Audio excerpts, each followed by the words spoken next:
नमस्कार। भाजपा की प्रदेश कार्य समिति की बैठक ऊना में चल रही है और 2 दिनों के इस मंथन बैठक के दौरान कई बड़े बड़े चेहरे यहां पे पहुंचे हैं।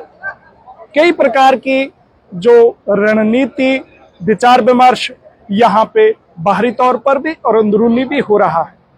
कांगड़ा के बड़े दिग्गजों में से एक मेजर विजय सिंह मनकोटिया हमारे साथ है और पार्टी को लेकर और तमाम प्रकार के राजनीतिक परिदृश्य को लेकर जानेंगे क्या है इनकी।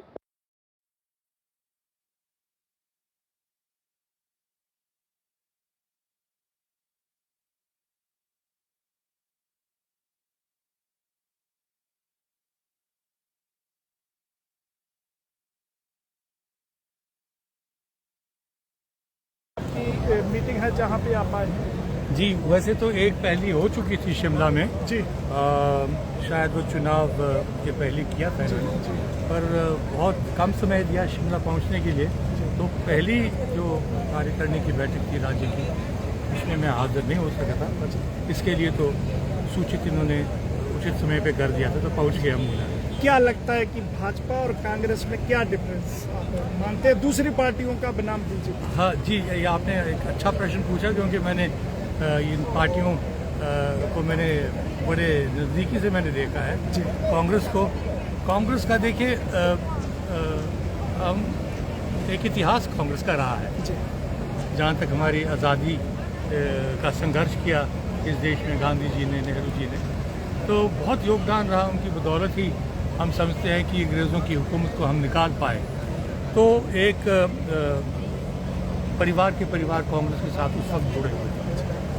लेकिन देखते देखते जब, क्योंकि मैं आर्मी में भी रहा 16 वर्ष और उसके बाद फिर मैं पहला चुनाव 1982 में लड़ा और जीता, आज़ाद ही जीता। लेकिन वो जो एक विचारधारा थी और अपने आप को देश के गरीब जनता के लिए समर्पित करने की जो भावना कांग्रेस में थी, तो शायद गांधी जी ने बड़ी, पटेल जी ने बड़ी, नेहरू जी ने बड़ी, वो भावना फिर मैं समझता हूँ कि वो गायब ही होगी देखते देखते। और इतने वर्ष सत्ता में रहकर कांग्रेस में भ्रष्टाचार बहुत फैलने लग पड़ा और भ्रष्टाचार के साथ साथ फिर परिवारवाद भी आ गया। तो जो एक प्रजातंत्र लोकतंत्र में जनता की सरकार होती है, जनता ही सरकारें बनाती है, जनता ही अपने नुमाइंदे चुन के भेजती है, यहाँ तो एक ही परिवार का फिर राज शुरू हो गया। और वो भी फिर जब राजीव गांधी जी की हत्या हो गई थी, उसके बाद बागडोर जो है कुछ वर्षों के बाद सोनिया गांधी के हाथ उन्होंने सौंप दी। तो मैं समझता हूँ कि उसको हमारे देश की जो गंध है असली, इस धरती की, इस भूमि की, उसको पता ही नहीं, कुछ पता नहीं है। तो ये हमारा दुर्भाग्य रहा है देश का कि एक ली और फिर एक ऐसा व्यक्ति उन्होंने प्रधानमंत्री 10 साल के लिए बना दिया जो केवल एक गूठा छाप मंत्री था। डॉक्टर मनमोहन सिंह की बात कर रहा हूँ। तो हालात बिगड़ते गए और फिर नेतृत्वहीन हो गई कांग्रेस पार्टी। और ऐसे ही दूसरी पार्टियों में राजनीतिक दल जो थे, वो भी मैं समझता हूँ कि कोई राष्ट्र स्तर का दर्जे का कोई नेता उनके पास नहीं रहा। चाहे वो समाजवादी पार्टी थी, चाहे वो लोक दल था, कोई भी और पार्टी ले लीजिएगा, शरद पवार की पार्टी ले लीजिएगा। तो उस वक्त फिर 2014 में जब भारतीय जनता पार्टी नरेंद्र मोदी जी को गुजरात से उठा के ले आई और प्रधानमंत्री के लिए उन्होंने मनोनीत कर दिया और फिर बड़ी भारी जीत भी 2014 में बीजेपी की हो गई और वो प्रधानमंत्री बने। उस वक्त से लेके ये अब 10-11 वर्ष होने लग पड़े हैं। मैं समझता हूँ कि इतना कुशल नेतृत्व भारतवर्ष को कभी नहीं मिला जितना प्रधानमंत्री नरेंद्र मोदी जी ने दिया। बात करेंगे मैडम सरवीन भी और आप भी कभी एक दूसरे के विरोधी हुआ करते थे, आज एक मंच पे हैं। यह हुआ कैसे? मेरा जो भारतीय जनता पार्टी में प्रवेश हुआ, वो विशेषकर आमंत्रित किया था मुझे श्री जेपी नड्डा जी ने, जो राष्ट्रीय अध्यक्ष हैं भारतीय जनता पार्टी के। उनके साथ हम, वो भी नए आए थे, विधानसभा MLA चुन के, अच्छे संबंध। शायद उनको ही कोई बात दिल्ली में हुई थी, उन्होंने कहा कि आप अच्छी तरह उनके जानते हैं संबंध, उनको क्यों नहीं लेते। क्योंकि हम किसी दल में नहीं थे, कई वर्षों से किसी दल में नहीं रहे थे। तो उनके आमंत्रण पर उन्होंने घर बुलाया था दिवाली के लिए, और ये प्रस्ताव रखा कि मेरे साहब क्यों नहीं आप हमारी पार्टी में आ जाए। भाजपा में बड़ी बयानबाजी चल रही है, कृपाल परमार हमलावर हैं, रमेश धवाला जिन्होंने 1998 में सरकार बनाने में भूमिका, आपने भी संघर्ष करा था उस समय, लेकिन बीजेपी में भी कहीं न कहीं जो बाहर से लोगों को ले रहे हैं उसको लेकर के आक्रोश है, क्या माने?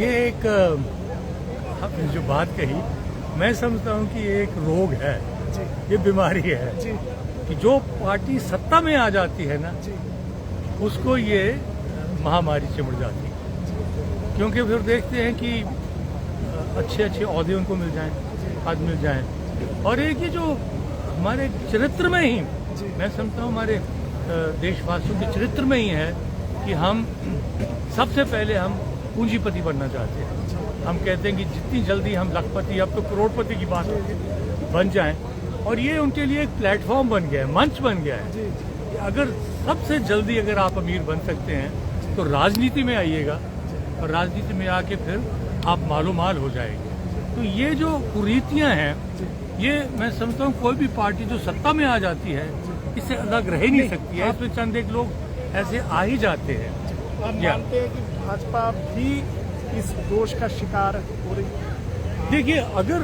कुछ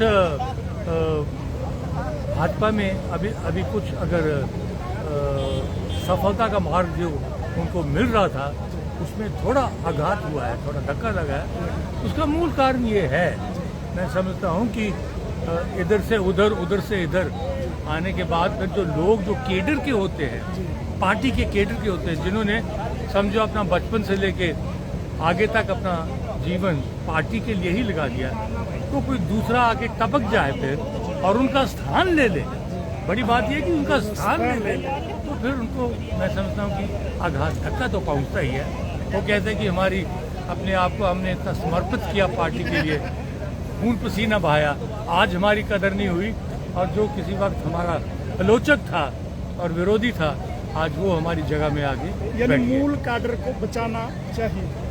बहुत जरूरी है साहब, बहुत जरूरी है इस वक्त, क्योंकि भारतीय जनता पार्टी की छवि जो बनी इस देश में, जिसकी वजह से आज वो 10 साल से सत्ता में भी है हमारे प्रधानमंत्री, वो ये थी कि ये बिखरा हुआ दल नहीं, और इसमें आना प्रवेश करना भी कोई आसान बात नहीं थी। विचारधारा के ऊपर ये निर्धारित पार्टी, पर धीरे धीरे मैं समझता हूँ कहीं ना कुछ कमियां हैं, कुछ कमियां आ जाती हैं, उनको सुधारना पड़ेगा।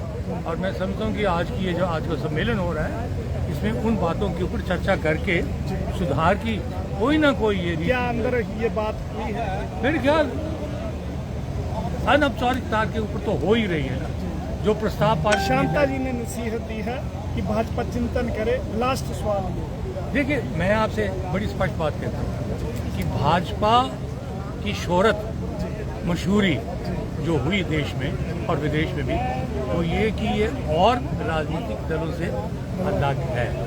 इनके सिद्धांत हैं, यह विचारधारा बड़ी मजबूत है, और ये जहाँ तक चरित्र की बात है, उस चरित्र को भी संभाल के रखते हैं, चाहे वो अब हमारे प्रधानमंत्री। मूल सिद्धांत को बनाए रखना पड़ेगा, बड़ा जरूरी है साहब, बड़ा जरूरी है, क्योंकि इस पार्टी का मुकाबला कोई कर नहीं सकता, ऐसी बात नहीं है, लेकिन सिर्फ ये है कि धीरे धीरे ऐसे तत्व ना आ जाए जिनकी अपनी छवि खराब हो। लास्टली, भाजपा में संतुष्ट है? मैं बड़ा संतुष्ट हूँ, क्योंकि नेतृत्व मजबूत है। क्या अगला चुनाव लड़ेंगे? नहीं, अब तो नहीं, चुनाव की राजनीति अब हट गए, लेकिन रहेंगे तो भाजपा में, रहेंगे भाजपा में, और भाजपा के लिए पूरा जोर लगाएंगे कि पूरा दोबारा हिमाचल प्रदेश में सत्ता में आए। बहुत धन्यवाद आपका। धन्यवाद। तो ये थे मेजर विजय सिंह मनकोटिया, जो साफ साफ कह रहे हैं कि भाजपा को अपना मूल सिद्धांत बचाकर रखना चाहिए, लास्ट तक भाजपा में रहेंगे, ये इनके विचार थे। बने रहे पंजाब केसरी टीवी के साथ, यहाँ बैठक स्थल से अपने सहयोगी कैमरा पर्सन विनोद कुमार के साथ में।